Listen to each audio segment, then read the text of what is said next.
देशाची 16वी जनगणना जी आहे ती सुरू झालेली आहे. तर नंदुरबार जिल्ह्यामध्ये घरगणनेला सुरुवात झालेली आहे. हे प्रकरण प्रत्येक घरी जाऊन कुटुंबाची माहिती जी आहे ती संकलन करत आहेत. या मोबाईलमध्ये एक ॲप दिला गेलेला आहे शासनाच्या वतीने आणि या ॲप्समध्ये संपूर्ण कुटुंबाची माहिती जी आहे ती संकलन केली जात आहे. नेमकं या प्रगणकाकडनं नेमकं कुठली माहिती जी आहे ती संकलन केली जात आहे आणि कुटुंबांना नेमकं कुठले प्रश्न विचारले जात आहेत. आपल्यासोबत प्रगणक आहेत.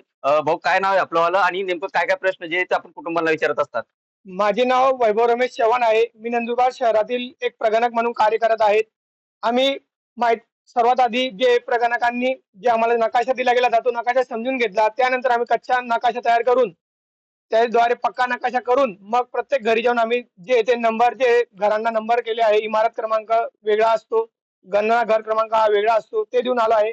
आणि माझ्या प्रत्यक्ष कामाला जी ती सुरुवात केलेली आहे व घरी जाऊन आम्ही परिवारातील माहिती जी ती गोळा करत आहे त्याचप्रमाणे इमारती संबंधित माहिती जी ती विचारली जात आहे. नेमकं किती प्रश्न या कुटुंबांना तुम्ही विचारत असतात आणि कुठल्या पद्धतीचे प्रश्न जे ते असतात याच्यात?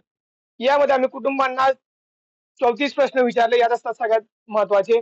त्याच्यामध्ये कुटुंबावर आधारित प्रश्न असतात. कुटुंब प्रमुखाचे नाव, कुटुंबात राहणाऱ्या सदस्यांची संख्या, विवाहित सदस्यांची संख्या, परिवाराची संख्या, त्याच्यानंतर तुमचे मुख्य अन्न कुठलं आहे, घरातील असलेली इतर माहिती जी ती विचारली जात असते. आणि ही जी माहिती जी आहे ती संकलन करून त्याच्यावरती कुठं पाठवली जात असते आणि याच्यावरती कोणाचे नियंत्रण आहे सध्या? ही माहिती आम्ही संकलित करून आमच्या पर्यवेक्षकाकडे जे आहे ते संपादित करत असतो. मग पर्यवेक्षक जे आहे ते येऊन माहितीची चाचपणी करत असतात. आम्ही जे माहिती चाचपणी केल्यानंतर ते मग सिंक करतो डाटा व तो पुढे पाठवत असतो, संपादित करत असतो. निश्चितच 16वी जनगणना जी आहे ती आता मुख्य सूत्र जे आहे ते आलेलं आहे आणि घरी जाऊन प्रत्येकाची जनगणना जी आहे ती केली जात आहे. ही जी जनगणना जी आहे ही 14 जून पर्यंत सुरू राहणार आहे. तर नंदुरबार जिल्ह्यामध्ये जवळपास 3,500 पेक्षा अधिक प्रगणक जे आहेत ते कार्यरत आहेत आणि प्रत्येक कुटुंबाकडे जाऊन जनगणनेची माहिती जी आहे ती यशस्वीपणे होताना दिसून येत आहे. जितेंद्र बेसारे, टीव्ही 9 मराठी, नंदुरबार.